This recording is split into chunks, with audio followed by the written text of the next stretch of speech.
Yan. Nagawa pa ako ng coffee.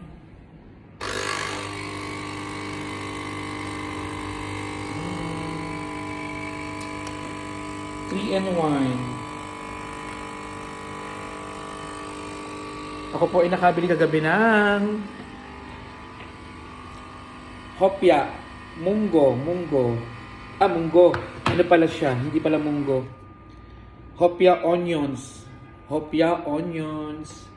Sa Manila Supermarket sa Muela.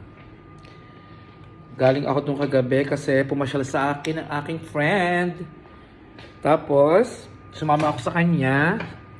Tapos, yung pauwi na ako, dumaan muna ako sa Manila Supermarket para bumili ng mga dilata. Yan! Kain po tayo. Kape-kape.